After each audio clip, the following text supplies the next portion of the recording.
Bonjour chers amis, c'est Cyril de Lille. Aujourd'hui, le chemin vers le ciel numéro 4, le vrai carême.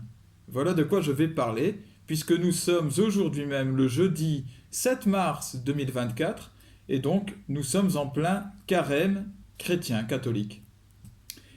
La base du carême d'abord, partons du départ.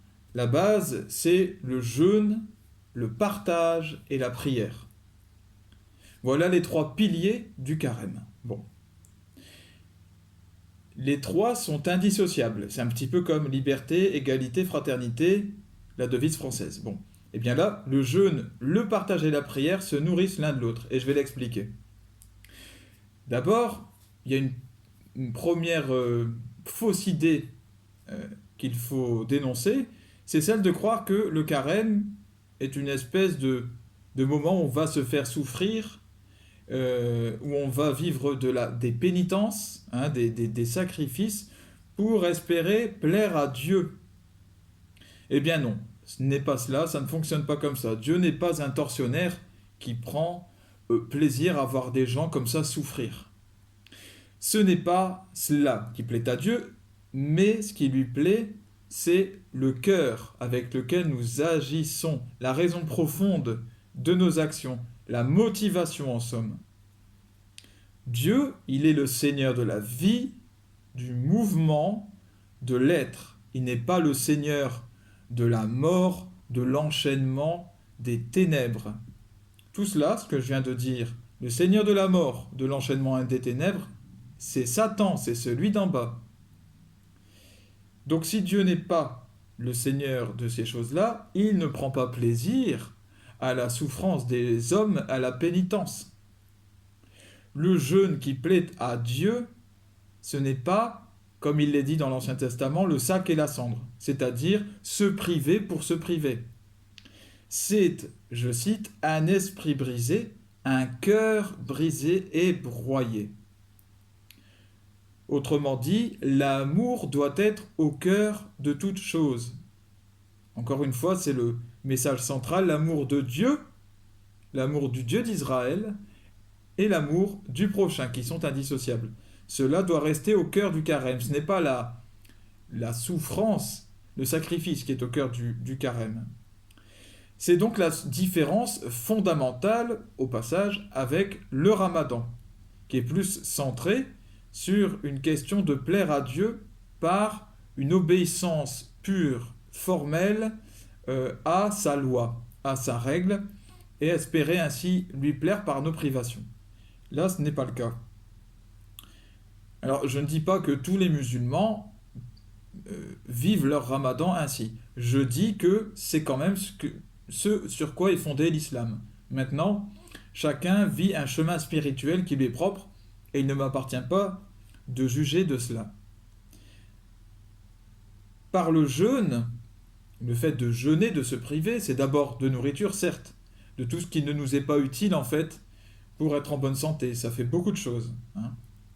Alors beaucoup vont jeûner de chocolat, de viennoiserie, c'est mon cas, de diverses sucreries ou produits salés, ça dépend les goûts des uns des autres, mais en tout cas, tout ce qui habituellement est pour nous un espèce de confort émotionnel, vous savez, un confort humain, eh bien on va le retirer. On va le retirer non pas pour souffrir, mais pour nous rapprocher de Dieu. Parce que là où nous n'avons pas ce confort de la nourriture, eh bien nous allons le rechercher dans la prière. Aussi, nous allons vivre la compassion pour les autres par le jeûne, par le manque d'un confort, non pas le manque d'un nécessaire, hein, mais d'un confort. Eh bien nous allons vivre la compassion pour ceux qui manquent du nécessaire. Nous allons comprendre ce manque-là, nous rapprocher d'eux. Et donc vivre ce qu'on appelle donc la charité, donc le partage. Nous allons partager avec eux. Alors, partager avec eux, ça peut être de la nourriture, mais c'est pas forcément cela. Et même de plus en plus avec le temps, ce qui manque, c'est un accompagnement humain de ces personnes. C'est quelqu'un avec eux, tout simplement. Beaucoup de gens souffrent de solitude. Euh, les gens chez eux, les personnes âgées, un peu tout le monde, ou alors les gens seuls dans les rues, c'est pareil. Alors, eh bien voilà, le partage, ça peut être un partage humain à ce moment-là. C'est ainsi que nous brisons notre cœur en ayant cette compassion pour des gens qui souffrent, plus que nous, qui manquent du nécessaire. Et c'est ce cœur brisé-là qui plaît à Dieu, parce que c'est un cœur qui est brisé par l'amour. Nous prions pour eux, dans des prières d'intercession, nous prions pour ces gens qui manquent du nécessaire, et nous partageons avec eux ce que nous pouvons leur partager, bien sûr, avec aussi nos possibilités. Nous prenons conscience aussi, pendant ce temps de carême, de nos propres péchés. Parce qu'en nous détachant du superflu, de nos mauvais attachements dont je parlais, ça peut être la nourriture, mais je voulais dire d'ailleurs qu'au-delà de la nourriture, ça peut être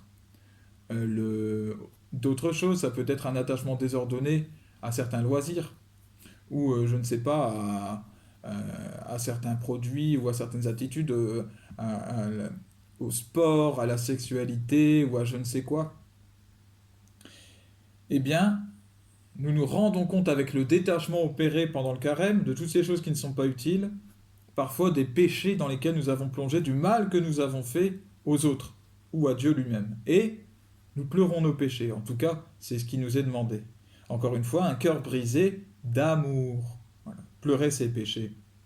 Et nous prions pour les combattre. Donc vous voyez, c'est le jeûne nous pousse au partage, c'est-à-dire la charité, et la charité nous pousse à la prière pour nous améliorer, et la prière va nous pousser à nouveau vers le jeûne, etc.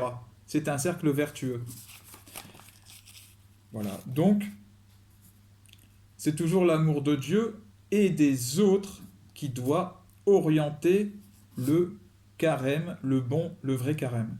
Carême, 40 jours, c'est l'origine du mot, qui se termineront le 31 mars, le jour de Pâques.